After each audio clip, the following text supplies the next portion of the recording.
درسقرآن.com آپ کے لیے پیش کرتا ہے تفسیر قرآن مولانا اسلم شیخو پوری صاحب کی آواز میں۔ اور اللہ کہتا ہے یاد کرنے کے لیے آسان، پڑھنے کے لیے آسان اور سمجھنے کے لیے آسان۔ اس کے علاوہ اس مقبول ویب سائٹ پر آپ سنیے معروف عالم دین کے اصلاحی بیانات۔ تو اسلام کا نظریہ یہ ہے انا للہ و انا الیہ راجعون۔ ہم دو نعت، بچوں کے لیے اصلاحی کہانیاں اور بہت کچھ۔ محمد کا روضہ قریب آ رہا ہے، بلندی میں اپنا نصیب آ رہا ہے۔ www.darsequran.com۔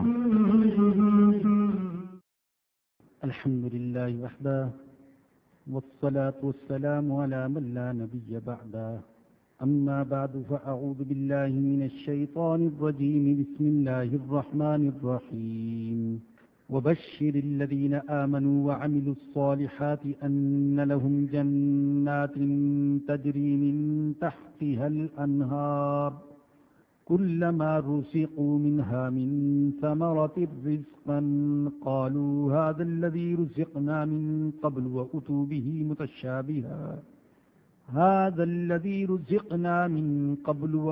به متشابها وَلَهُمْ فِيهَا أَزْوَاجٌ مُطَهَّرَةٌ وَهُمْ فِيهَا خَالِدُونَ۔ صدق اللہ العظیم۔ آج کے درس میں سورۃ البقرہ کی آیت نمبر 25 تلاوت کی ہے۔ اس آیت کا اور اس کے بعد والی چند آیات کا آج کے درس میں مفہوم اور تفسیر انشاءاللہ عرض کی جائے گی۔ قرآن کا یہ انداز ہے کہ ترہیب کے ساتھ ترغیب، عذاب کے ساتھ ثواب کا ذکر، دوزخ کے ساتھ جنت کا ذکر، کفار کے ساتھ ایمان والوں کا ذکر کرتا ہے۔ اس سے جو پہلی آیت تھی، آیت نمبر 24، اس آیت کریمہ میں قرآن کریم کی صداقت اور حضرت محمد الرسول اللہ صلی اللہ علیہ وسلم کی رسالت کا انکار کرنے والوں سے کہا گیا تھا فَإِن لَمْ تَفْعَلُوا، اگر تم قرآن جیسی ایک صورت نہ بنا سکے، وَلَن تَفْعَلُوا، اور ہرگز نہیں بنا سکو گے، فَاتَّقُوا النَّارَ الَّتِي، پس ڈرو اس آگ سے جس کا ایندھن انسان ہوں گے، والحجارۃ، اور پتھر ہوں گے، اعدت للکافرین، اور وہ آگ تیار کی گئی ہے کافروں کے لیے۔ آج جو آیت کریمہ پڑھی اس میں فرمایا کہ وبشر الذین آمنوا وعملوا الصالحات، اور خوشخبری سنا دیجئے ان لوگوں کو جو ایمان لائے اور انہوں نے نیک اعمال کیے۔ آپ جب قرآن کریم پڑھیں گے تو آپ کو متعدد مقامات پر ایمان کے ساتھ عمل صالح کا ذکر بھی ملے گا، اس لیے کہ جب دل میں ایمان راسخ ہو جائے تو اس کا اثر اعمال اور اخلاق پر ضرور پڑتا ہے۔ جب دل میں ایمان کی جڑیں مضبوط ہو جائیں تو اعمال صالحہ کی توفیق ضرور ملتی ہے۔ اس لیے ایک حدیث میں رسول اللہ صلی اللہ علیہ وسلم نے فرمایا الایمان بضع وسبعون شعبہ، ایمان کی 70 سے زیادہ شاخیں ہیں۔ افضلها قول لا الہ الا اللہ، سب سے افضل وہ تو لا الہ الا اللہ کا کلمہ ہے۔ وادناها اماطۃ الاذى عن الطریق، اور ادنا یہ کہ راستے میں سے تکلیف دینے والی چیز کو ہٹا دینا۔ تو جب ایمان ہوگا تو عمل صالح کی توفیق ملے گی۔ اس لیے اللہ نے اکثر قرآن کریم میں دونوں کو اکٹھے ذکر کیا، ان الذین آمنوا وعملوا الصالحات، الا الذین آمنوا وعملوا الصالحات وبشر الذین آمنوا وعملوا الصالحات، خوشخبری سنا دیجیے ان لوگوں کو جو ایمان لائے اور جنہوں نے نیک اعمال کیے، ان لہم جنات تجری من تحتها الانہار، کہ بے شک ان کے لیے ایسے باغات ہیں جن کے ساتھ ساتھ نہریں جاری ہیں۔ انسان اپنی محدود سوچ کے مطابق جن نعمتوں کا تصور کر سکتا ہے، اللہ نے وہ ساری کی ساری نعمتیں جنت کے حوالے سے قرآن کریم میں ذکر فرمائی ہیں، لیکن ان نعمتوں کی حقیقت تک رسائی اس دنیا میں رہتے ہوئے انسان کے بس کی بات نہیں ہے۔ اسی لیے سورہ حامیم سجدہ میں اللہ فرماتے ہیں فَلَا تَعْلَمُ نَفْسٌ مَّا أُخْفِيَ لَهُم مِّن قُرَّةِ أَعْيُنٍ جَزَاءً بِمَا كَانُوا يَعْمَلُونَ، کوئی نہیں جانتا کہ اللہ نے اس کے لیے آنکھوں کی ٹھنڈک کا کیا سامان چھپا رکھا ہے اور کیا تیار کر رکھا ہے، اور یہ بدلہ ہے اس کا جو وہ اعمال کرتے ہیں۔ اور ایک حدیث میں خود ہمارے آقا صلی اللہ علیہ وسلم نے فرمایا کہ جنت میں ایسی نعمتیں جن کو نہ کسی آنکھ نے دیکھا، نہ کسی کان نے سنا، اور نہ کسی دل پر ان کا خیال بھی گزرا۔ تو فرمایا کہ ان کے لیے ایسے باغات جن کے ساتھ ساتھ نہریں جاری، کلما رزقوا منہا من ثمرات رزقا، جب انہیں ان باغات میں سے کوئی پھل کھانے کے لیے دیا جائے گا، قالوا کہیں گے ھذا الذی رزقنا من قبل، یہ تو وہی ہے جو ہمیں اس سے پہلے دیا گیا، وَأُتُوا بِهِ مُتَشَابِهًا، حالانکہ ان کو دیا گیا ہوگا اس سے ملتا جلتا۔ دو مطلب ہیں اس کے۔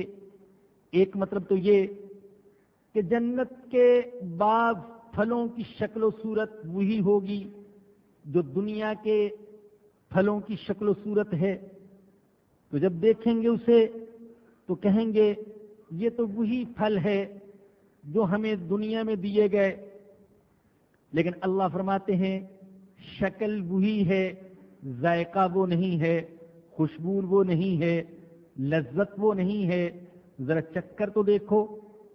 بعض حضرات نے یہ مطلب بھی بیان کیا کہ انہیں مثال کے طور پر پہلے دن جنت میں جو پھل دیا گیا تو دوبارہ وہی پھل دیا گیا، تیسرے دن وہی اسی سے ملتا جلتا، تو کہیں گے یہ تو وہی ہے جو ہمیں پہلے دیا گیا۔ انسان کی طبیعت تو تنوع پسند ہے، صبح جو کھاتا ہے چاہتا ہے شام کو نہ کھاؤں، شام کو جو کھاتا ہے چاہتا ہے صبح نہ کھاؤں، کھانا الگ ہو اور سالن الگ ہو اور ڈش الگ ہو، دسترخوان پر نعمتیں الگ الگ ہوں۔ بنی اسرائیل کو اللہ نے جنگل میں من اور سلوا عطا کیا، لیکن چند دن کھانے کے بعد وہ کہہ اٹھے تھے لن نصبر علی طعام واحد، ہم تو ایک قسم کے کھانے پر صبر نہیں کر سکتے، اپنے رب کو بلاؤ، ہم تو متنوع مختلف کھانے پسند کرتے ہیں۔ تو اس لیے جنت میں جب ان کو دوبارہ پہلے جیسا پھل دیا جائے گا تو کہیں گے ھذا الذی رزقنا من قبل، یہ تو وہی ہے جو ہم کو اس سے پہلے دیا گیا۔ اللہ فرمائیں گے نہیں، شکل وہی ہے، صورت اسی جیسی ہے، لیکن مزہ اور لذت ویسی نہیں ہے۔ وَلَهُمْ فِيهَا أَزْوَاجٌ مُطَهَّرَةٌ، اور ان کے لیے جنت میں پاکیزہ بیویاں ہوں گی، ایسی بیویاں جو حیض سے پاک، نفاس سے پاک، بول و براز سے پاک، بیماریوں سے پاک، بڑھاپے سے پاک، اخلاقی کمزوریوں سے پاک۔ قرآن کریم میں اکثر جنت کی بیویوں کا ذکر ملتا ہے۔ بعض لوگوں کو یہ ذکر پڑھ کر اور یہ تذکرہ پڑھ کے بڑی شرم سی محسوس ہوتی ہے، لیکن مرد اور عورت دونوں زندگی کے ہم سفر ہیں، دونوں کو اللہ پاک نے ایک دوسرے کے سکون کے لیے پیدا کیے ہے، اور دنیا میں بھی سکون نہیں ملتا جب کہ ساتھ جوڑا نہ ہو، تو جنت میں بھی سکون کے لیے جوڑے کا ہونا ضروری۔ باقی یہ کہ اللہ نے قرآن کریم میں مردوں کے لیے بیویوں کا ذکر کیا، حوروں کا ذکر کیا، عورتوں کے لیے مردوں کا ذکر نہیں کیا، شرم و حیا کے تقاضوں کے تحت، بگرنا جو خواتین دنیا میں ایمان اور عمل کے تقاضے، عمل صالح کے تقاضے پوری کرنے والی ہیں، جنت میں حوریں ان کے مقابلے میں کچھ بھی نہیں ہوں گی۔ ترمذی میں ہے حضرت ام سلمہ رضی اللہ تعالی عنہا زوجہ مطہرہ ہیں، ہماری ماں ہیں، انہوں نے سوال کیا یا رسول اللہ صلی اللہ علیہ وسلم، نساء الدنیا افضل ام الحور العین، دنیا کی عورتیں افضل ہیں یا جنت کی حوریں افضل ہیں؟ قال بل نساء الدنیا افضل، فرمایا کہ دنیا کی عورتیں جنت کی حوروں سے افضل ہیں۔ قلت وبما ذلک، میں نے عرض کی یا رسول اللہ کیا وجہ ہے، کیوں افضل ہیں؟ فرمایا بصلاتہن وصیامہن وعبادتہن للہ عز وجل، اللہ کے لیے روزے رکھنے کی وجہ سے، نمازیں پڑھنے کی وجہ سے، اور اللہ کی عبادت کرنے کی وجہ سے۔ وہم فیہا خالدون، سب سے بڑی نعمت جو ملے گی وہ یہ کہ جنت میں ہمیشہ رہیں گے، یہ سب سے بڑی نعمت۔ دنیا کی کسی نعمت کو دوام نہیں ہے، دنیا کی نہ خوشی کو دوام نہ غمی کو دوام، یہاں کی ہر چیز عارضی، یہاں کی مسکراہٹیں عارضی، یہاں کے کہکہے عارضی۔ جن گھروں میں کل کہکہے گونجتے تھے آج وہاں ماتم اور نالہ کی آوازیں آتی ہیں۔ کل ایک امیر تھا آج فقیر، اور آج فقیر ہے اور کل امیر، آج تندرست ہے اور کل بیمار، اور آج بیمار ہے اور کل تندرست۔ کس نے ہی کڑیل جوانوں کو دیکھا بستر پر ایڑیاں رہ رہے ہیں، جوانی ہے تو اس کے بعد بڑھاپا بھی ہے، ساری نعمتیں عارضی اور تکیں بھی عارضی، ہر وقت ختم ہونے کا اور محروم ہونے کا خدشہ لگا رہتا ہے، لیکن جنت میں یہ خدشہ نہیں ہوگا، وہاں دوام۔ وَهُمْ فِيهَا خَالِدُونَ، اور وہ اس میں ہمیشہ رہیں گے۔ إِنَّ اللَّهَ لَا يَسْتَحْيِي أَن يَضْرِبَ مَثَلًا مَّا بَعُوضَةً، بے شک اللہ نہیں شرماتا یہ کہ کوئی مثال بیان کرے، مچھر کی مثال ہو، وما فوقها، یا مچھر سے بھی زیادہ حقیر چیز کی۔ اللہ نے بندوں کو سمجھانے کے لیے قرآن کریم میں مختلف مثالیں بیان فرمائی ہیں تاکہ معقول کو محسوس اور مجہول کو معلوم بنا کر پیش کیا جائے اور انسان سمجھ سکے وہ اللہ کتنا شفقت کرنے والا ہے کہ بندوں کو سمجھانے کے لیے بندوں کے ذہن کے مطابق مثالیں دیتا ہے۔ بعض اوقات ایک جو بہت صاحب کمال اور صاحب علم، ماہر، مدرس اور انسان ہوتے ہیں، اس کے لیے چھوٹی ذہنی سطح رکھنے والے لوگوں کو بات سمجھانا بڑا مشکل ہوتا ہے، لیکن اللہ نے بندوں کو سمجھانے کے لیے مثالیں بیان فرمائی۔ جو بتوں کی عبادت کرتے تھے اللہ نے مثال دی، فرمایا کہ مثل الذین اتخذوا من دون اللہ اولیاء کمثل العنکبوت، جو اللہ کے سوا دوسروں کی عبادت کرتے ہیں ان کے بتوں کی مثال ایسے جیسے مکڑی کا جالا۔ مکڑی کا جالا سب سے کمزور چیز اور ان کے معبود بھی سب سے کمزور چیز. فرمایا کہ ان کی کمزوری کی حالت یہ وَإِن يَسْلُبْهُمُ الذُّبَابُ شَيْئًا لَا يَسْتَنقِذُوهُ مِنْهُ، یہ اپنے معبودوں کے سامنے وہ شیرینیاں رکھتے ہیں، اگر مکھی اس میں سے کچھ چھین کر بھاگ جائے تو ان کے معبود چھین نہیں سکتے. جب ایسی مثالیں سنتے تو اس پر اعتراض کرتے. ایسے بدبخت بھی تھے جنہوں نے یوں کہہ دیا کہ اللہ کو ایسی مثالیں دیتے ہوئے شرم نہیں آتی. معاذ اللہ. اللہ نے فرمایا کہ ان اللہ لا یستحیی ان یضرب مثلا ما، بے شک اللہ نہیں شرماتا. اللہ تمہارے کانوں کی وجہ سے مثالوں کا بیان کرنا چھوڑ نہیں سکتا، چاہے مچھر کی مثال ہو یا مچھر سے بھی زیادہ حقیر چیز کی.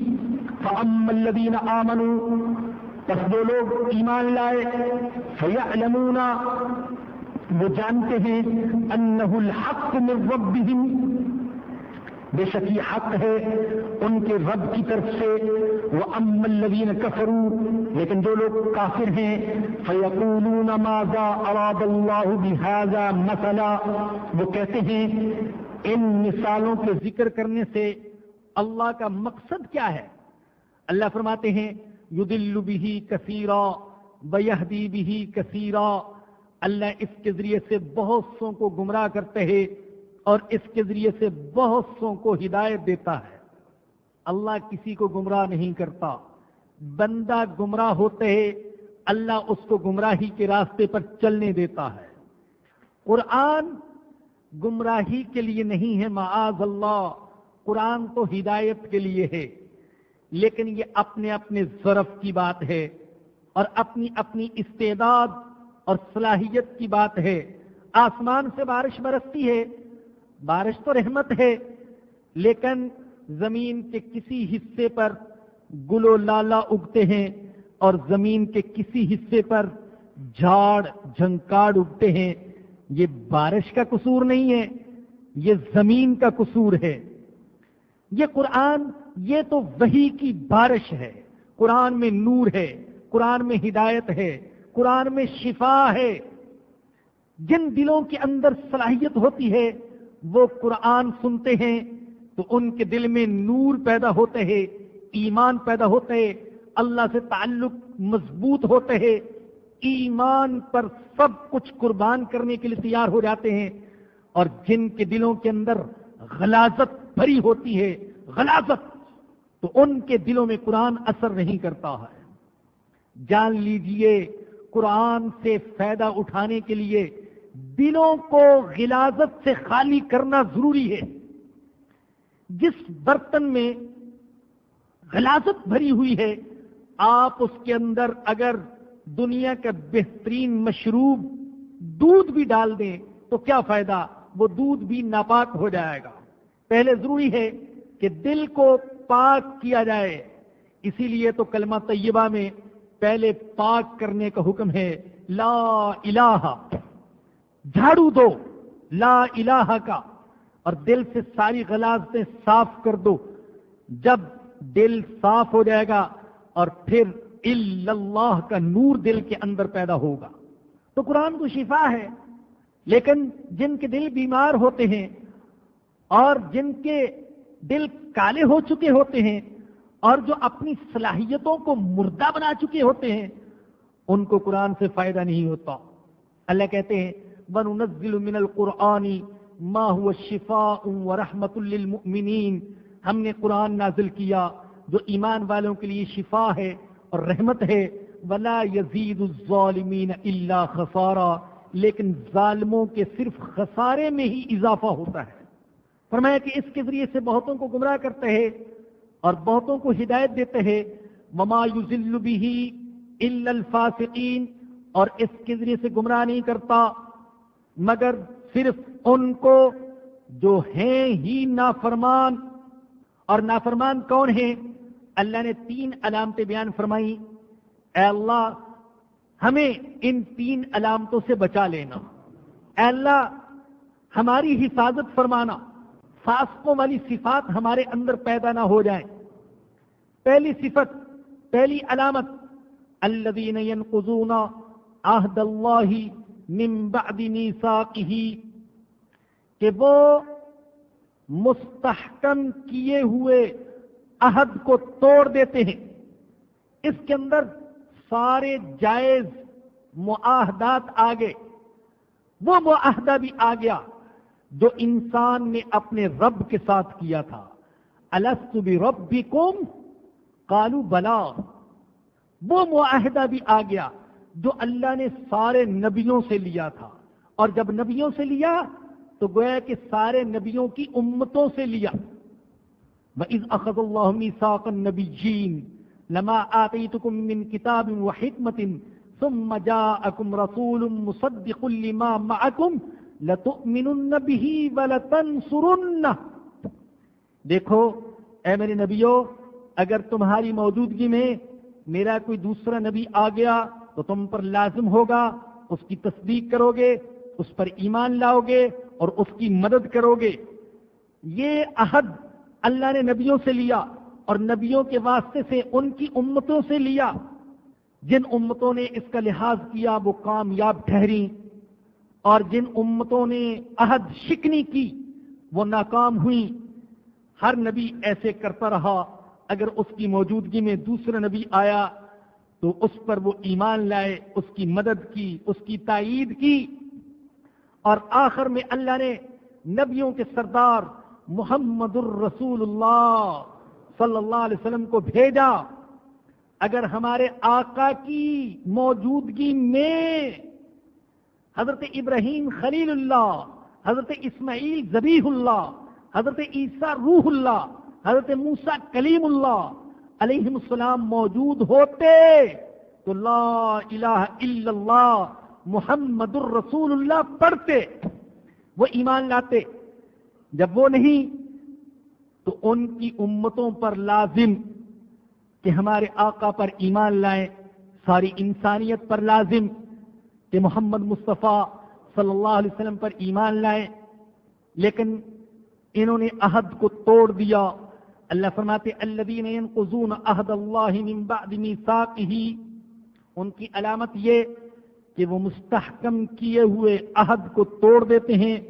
وَيَقْطَعُونَ مَا أَمَرَ اللَّهُ بِهِ أَن يُوصَلَ، اور جس تعلق کو اللہ نے جوڑنے کا حکم دیا اسے کاٹ دیتے ہیں۔ اس میں وہ تعلق بھی شامل جو بندے کا اللہ کے ساتھ ہونا چاہیے، اس میں وہ تعلق بھی شامل جو امتی کا نبی کے ساتھ ہونا چاہیے، اس میں وہ تعلق بھی شامل جو رشتہ دار کا رشتہ دار کے ساتھ ہونا چاہیے، اس میں وہ تعلق بھی شامل جو ایک مسلمان کا دوسرے مسلمان کے ساتھ ہونا چاہیے، اور اس میں وہ تعلق بھی شامل جو ایک انسان کا دوسرے انسان کے ساتھ ہونا چاہیے۔ فرمایا کہ وہ اس تعلق کو توڑ دیتے ہیں جس تعلق کو اللہ نے جوڑنے کا حکم دیا۔ وَيُفْسِدُونَ فِي الْأَرْضِ، اور وہ زمین میں فساد کرتے رہتے ہیں۔ کفر کرنا یہ فساد ہے، شرک کرنا یہ فساد ہے، اللہ کی نافرمانی کرنا یہ فساد ہے، انسانوں کے حقوق غصب کر لینا یہ فساد ہے، ظلم و ستم کرنا یہ فساد ہے، انبیاء کو گالیاں دینا یہ فساد ہے، مقدس کتابوں کی توہین کرنا یہ فساد ہے، مال و دولت کے لیے پوری دنیا پر چڑھ دوڑنا یہ فساد ہے۔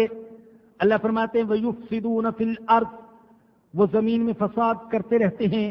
اولئک هم الخاسرون، اولئک هم الخاسرون، یہی ہیں پورا خسارہ اٹھانے والے۔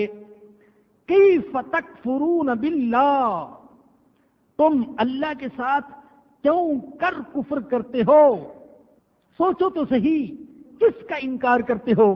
وَكُنْتُمْ أَمْوَاتًا، اور تم مردہ تھے، فَأَحْيَاكُمْ، پھر اس نے تم کو زندہ کر دیا، ثُمَّ يُمِيتُكُمْ، پھر وہ تم کو مارے گا، ثُمَّ يُحْيِيكُمْ، پھر وہ تم کو زندہ کرے گا، ثُمَّ إِلَيْهِ تُرْجَعُونَ، پھر اسی کی طرف تم لٹائے جاؤ گے۔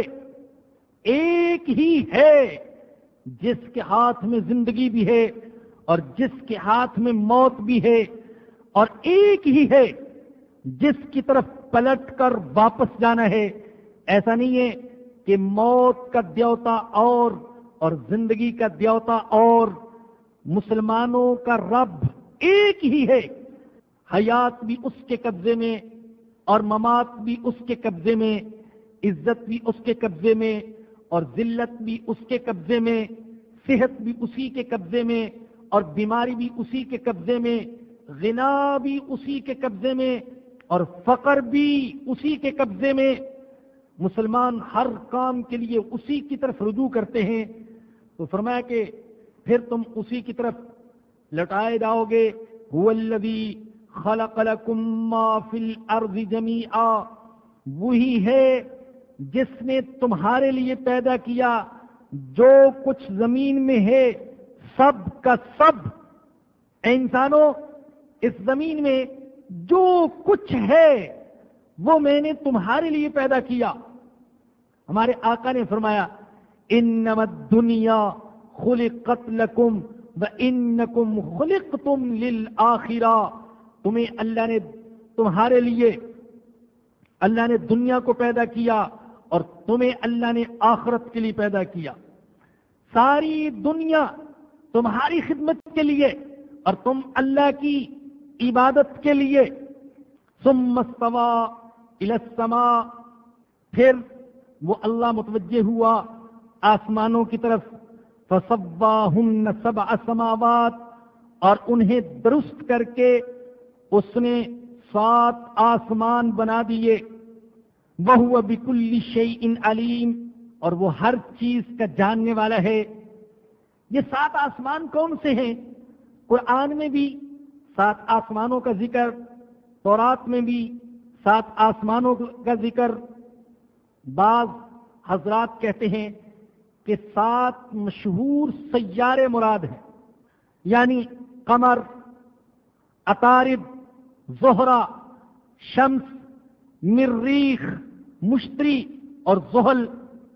بعض سائنسدان یہ کہتے ہیں کہ یہ جو کرۂ ہوائی ہے یہ متعدد تہوں پر مشتمل ہے، اور ہر تہ طبی خصوصیات کے اعتبار سے دوسری تہ سے مختلف ہے، اور جو حساب لگایا گیا تو ثابت ہوا کہ یہ تہیں، یہ کرۂ ہوائی میں جو تہیں ہیں جن میں سے ہر تہ دوسری سے مختلف، یہ تہیں 7 ہیں۔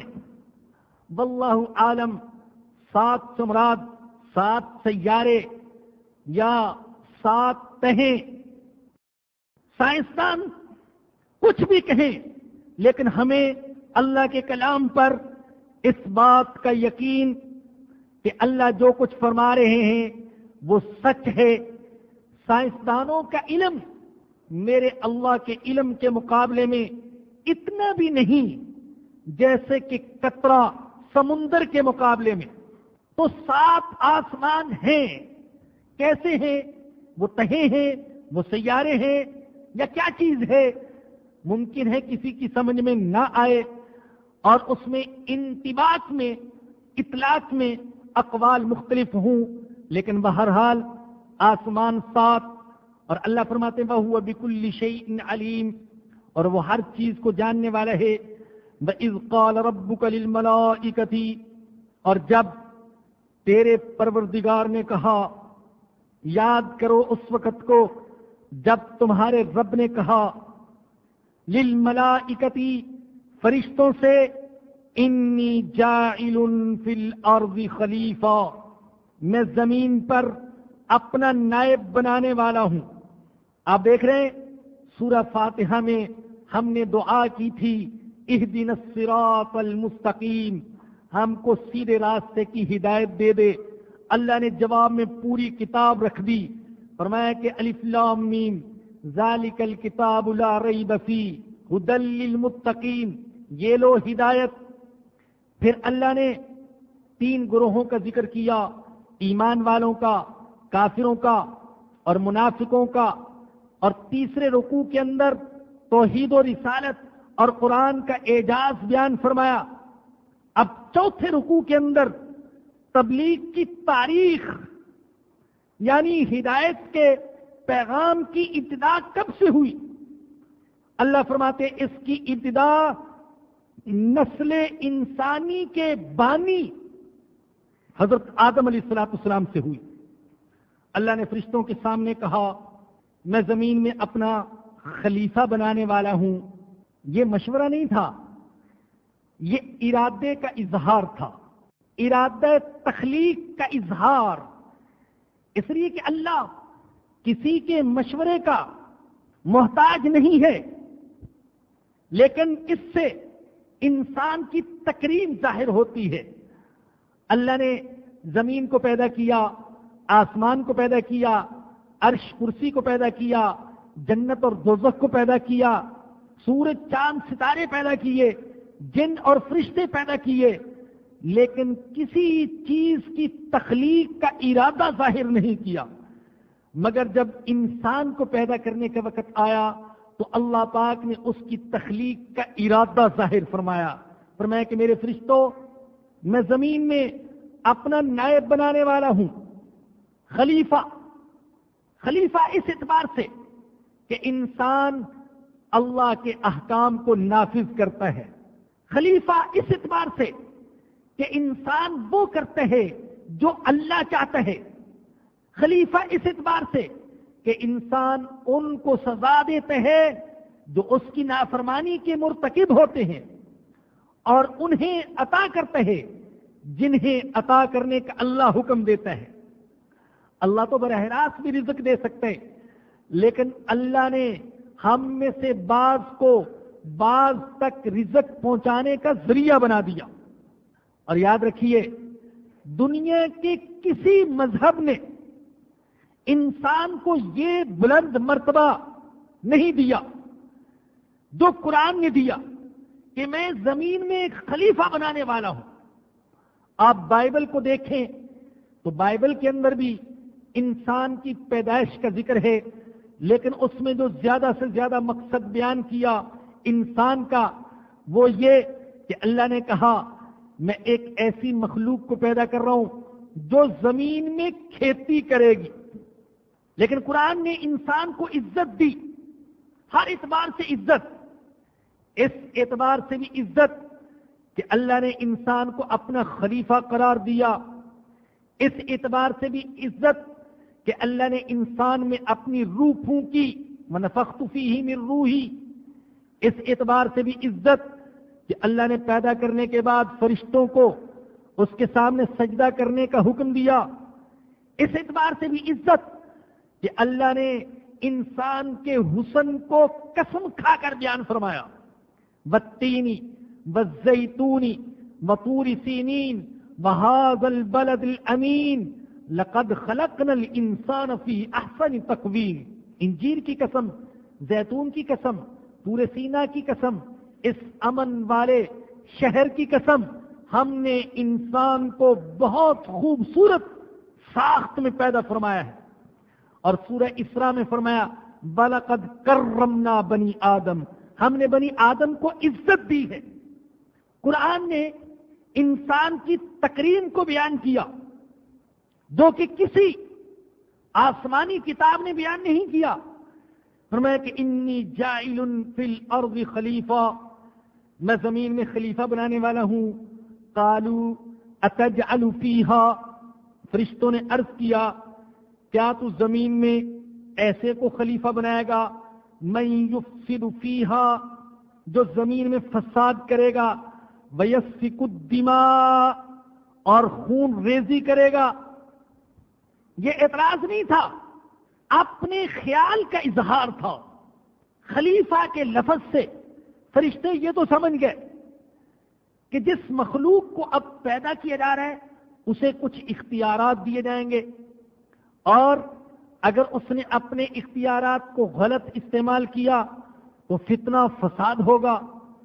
پھر اللہ نے بتا بھی دیا تھا کہ جس مخلوق کو پیدا کر رہا ہوں اس کے اندر قوت غضبیہ بھی ہوگی، اس کے اندر قوت شہوانیہ بھی ہوگی، غصہ بھی ہوگا، شہوت بھی ہوگی.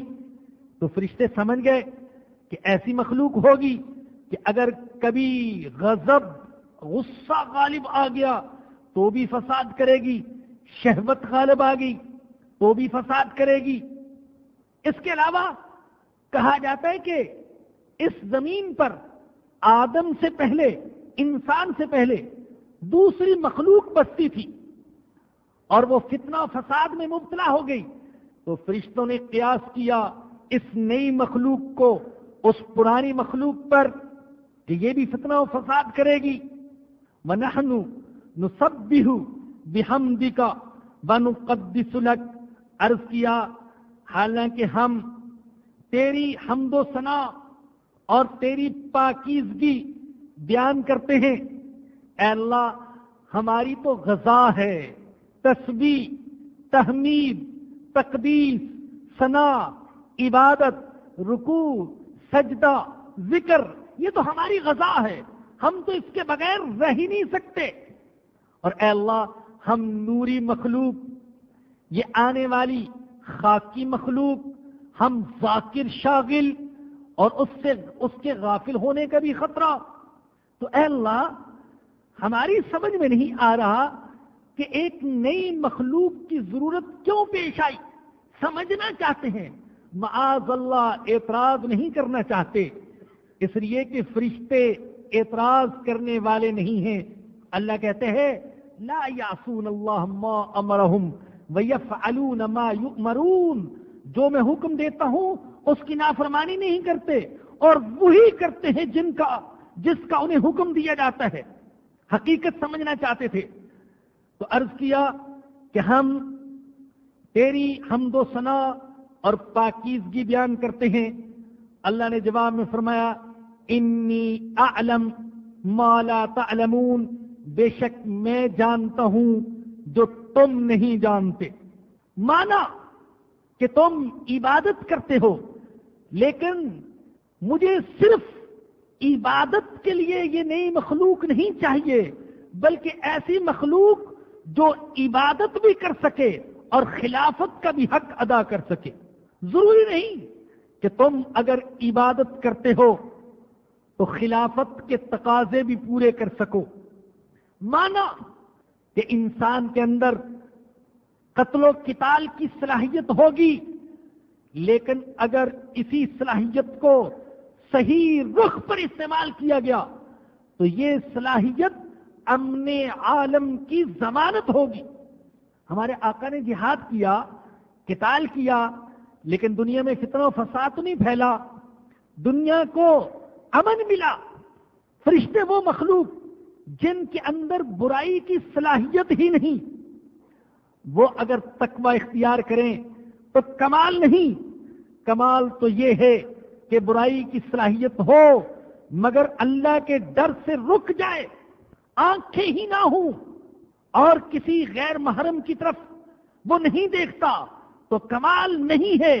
کمال تو یہ ہے آنکھیں بھی ہیں سامنے دیکھنے کے لیے، ناجائز منظر بھی ہیں، لیکن اللہ کے خوف سے آنکھوں کو جھکا لیتا ہے. کمال اس کا نہیں جس کے ساتھ پیٹ نہیں، اہل و عیال نہیں اور وہ اپنے آپ کو حرام سے بچاتا ہے. کمال اس کا ہے جس کے ساتھ اللہ نے بھوک پیاس بھی لگا رکھی، بیوی بچے بھی لگا رکھے، رشتہ دار بھی لگا رکھے، ضروریات بھی لگا رکھی، لیکن پھر اللہ کے ڈر سے حرام سے اپنے آپ کو روک لیتے ہیں. کسی کے اندر شہوت ہی نہ ہو اور وہ عفت و عصمت کی زندگی اختیار کرے تو یہ کمال نہیں.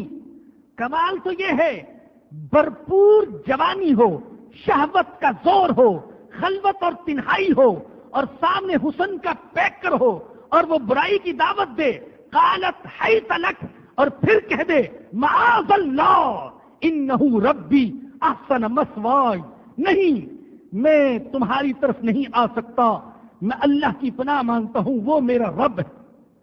فرشتے گناہ نہیں کر سکتے، اچھی بات ہے، مگر اللہ ایک ایسی مخلوق کو پیدا کرنا چاہتا تھا جس کے اندر گناہ کی صلاحیت ہو، اس سے گناہ ہو جائے، پھر اسے گناہ کا احساس ہو، پھر وہ رات کے سناٹے میں اٹھے اور رب کے سامنے ہاتھ اٹھائے، آنسو بہائے اور کہے ربنا لا تؤاخذنا ان نسینا او اخطأنا، اللہ اگر ہم بھول گئے یا ہم سے غلطی ہو جائے، ہو گئی ہو تو اللہ ہمیں معاف فرما دینا، مؤاخذہ نہ کرنا۔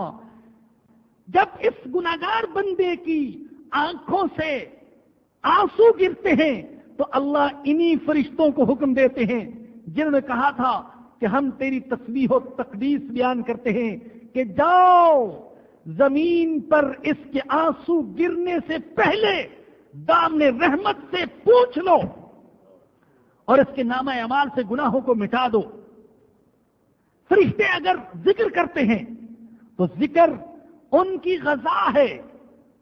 کمال تو یہ ہے کہ وہ مخلوق جس کی غذا روٹی ہے، جس کے ساتھ خواہشات بھی شہوات بھی لگی ہوئی، جب وہ مخلوق ذکر کرتی ہے تو اللہ فرشتوں کو حکم دیتے ہیں جاؤ جہاں یہ ذکر کر رہے ہیں تم اس مجلس کو ڈھانپ لو۔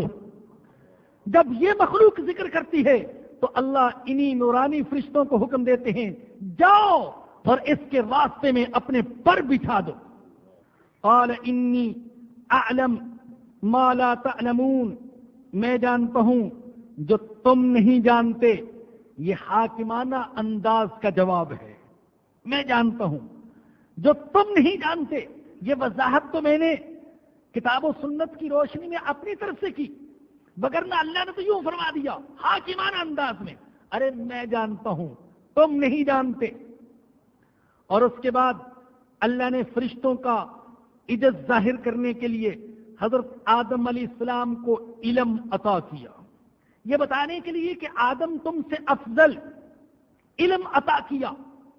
یاد رکھیے اگر علم سے کوئی افضل چیز ہوتی تو اللہ اس موقع پر آدم کو وہ چیز عطا کرتا فرشتوں پر افضلیت ثابت کرنے کے لیے، لیکن چونکہ علم سے افضل کوئی چیز نہیں تھی اس لیے اللہ نے آدم کو علم عطا فرمایا۔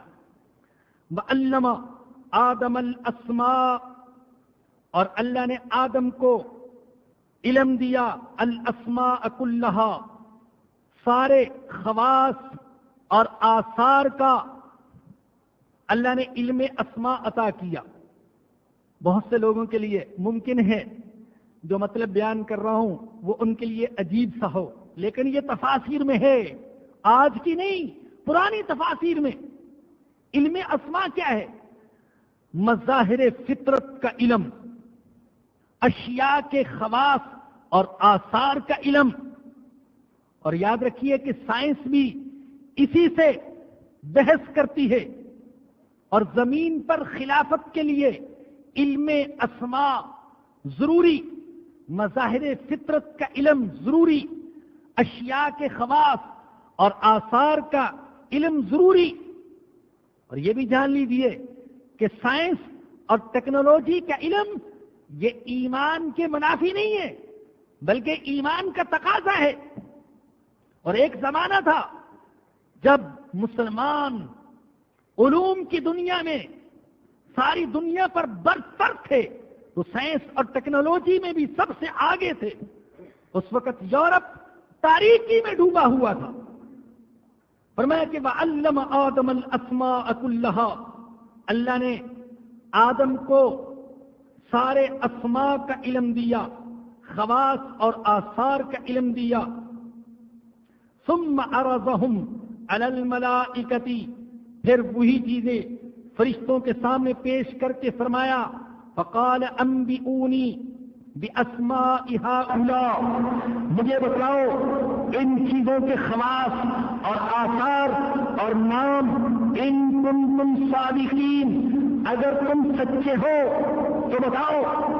فرشتے کیا بتاتے؟ ان کا مادی چیزوں کے ساتھ کوئی تعلق ہی نہیں، وہ تو نورانی مخلوق ہے، مادی جہاں کو کیا سمجھ سکے۔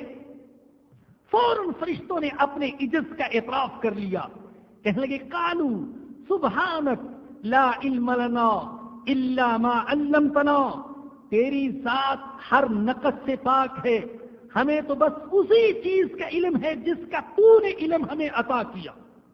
یہ فرشتوں کی عادت ہے، اپنی جہالت کا، اپنی کم علمی کا اقرار کر لینا اور اپنی جہالت پر ڈٹے رہنا، یہ شیطان کا کام ہے۔ نہ جاننے کے باوجود ڈٹے رہنا، یہ شیطان کا کام، اور اپنی جہالت کا اور کم علمی کا اقرار، یہ فرشتوں کا کام۔ اور دیکھیے یہاں سے نظریہ ارتقاء کی بھی تردید ہو رہی ہے۔ جو لوگ ارتقاء کے قائل ہیں ان کا کہنا یہ ہے کہ زندگی کا آغاز ایک ایسے خلیے سے ہوا جو اتفاق سے وجود میں آ گیا، پھر اس سے ایک نو سے دوسری نو بنی، اور ایک نو سے دوسری نو تک پہنچنے میں ہزاروں لاکھوں سال لگ گئے، یہاں تک کہ بنتے بنتے بندر بنا، اور بندر سے لاکھوں سال لگ گئے یہاں تک کہ انسان بن گیا۔ اور انسان، وہ کہتے ہیں کہ ابتدا میں جاہل تھا، قوت گویائی سے محروم، اشاروں کنایوں میں بات کرتا تھا، لیکن قرآن کہتے نہیں، انسان نے اپنی زندگی کا آغاز جہالت کے اندھیروں میں نہیں کیا، علم کی روشنی میں کیا ہے۔ اللہ کہہ رہے وَعَلَّمَ آدَمَ الْأَسْمَاءَ كُلَّهَا، اللہ نے آدم کو پیدا کیا تو اسے علم بھی عطا فرمایا۔ سورہ علق میں فرمایا اقرأ بسم ربک الذی خلق خلق الانسان من علق اقرأ وربک الاکرم الذی علم بالقلم علم الانسان ما لم یعلم، پیدا کیا اور اس کو علم بھی عطا فرمایا۔ سورہ رحمان میں فرمایا الرحمن علم القرآن خلق الانسان علمہ البیان، اللہ نے انسان کو پیدا کیا اور اس کو بیان اور قوت گویائی بھی عطا فرمائی۔ اور پھر دیکھیے جو حضرات ارتقاء کے قائل کہ کیڑے مکوڑوں سے ترقی کرتے کرتے نو بنو میں تبدیل ہوتے ہوتے بندر اور جنمانس تک پہنچی مخلوق، اور وہاں سے پھر ہوتے ہوتے انسان بن گیا، یوں ارتقاء۔ تو سوال یہ ہے کہ ارتقاء کا سلسلہ انسان پر آ کر رک کیوں گیا؟ ایسا کیوں نہ ہوا کہ آگے اور سلسلہ بڑھتا اور انسان کے بعد کوئی اور اس سے بھی اعلیٰ مخلوق پیدا ہو جاتی؟ قالوا سبحانک لا علم لنا الا ما علمتنا انک انت العلیم الحکیم قال یا آدم انبئہم باسمائہم، اللہ نے فرمایا اے آدم ان فرشتوں کو ان چیزوں کے نام اور ان چیزوں کے خواص و آثار بتلا دو۔ فلما انبأہم باسمائہم، جب آدم علیہ السلام نے فرشتوں کو ان چیزوں کے نام بتلا دیے تو اللہ نے فرمایا قال الم اقل لکم انی اعلم غیب السماوات والارض، کیا میں نے تم سے نہیں کہا تھا کہ میں آسمانوں اور زمین کے غیب کو جانتا ہوں؟ وَأَعْلَمُ مَا تُبْدُونَ وَمَا كُنْتُمْ تَكْتُمُونَ، اور میں جانتا ہوں جو تم ظاہر کرتے ہو اور جو تم چھپاتے ہو۔ ایک روایت میں آتا ہے جب حضرت آدم علیہ السلام کا جسد خاکی تیار ہو رہا تھا، ابلیس فرشتوں کے ساتھ سے وہاں سے گزرا تو ابلیس نے فرشتوں سے پوچھا کیا تم اس کی اطاعت کرو گے؟ فرشتوں نے کہا اگر اللہ نے حکم دیا تو ہم دل جان سے اس کی اطاعت کریں گے۔ ابلیس نے کہا مجھ سے تو ایسا نہیں ہو سکتا، میں اس کی اطاعت نہیں کروں گا بلکہ اس کو اپنا تابع بنانے کی کوشش کروں گا۔ تو اللہ فرما رہے وَأَعْلَمُ مَا تُبْدُونَ، اے فرشتوں جو تم ظاہر کرتے ہو میں وہ بھی جانتا ہوں، اور اے ابلیس جو تم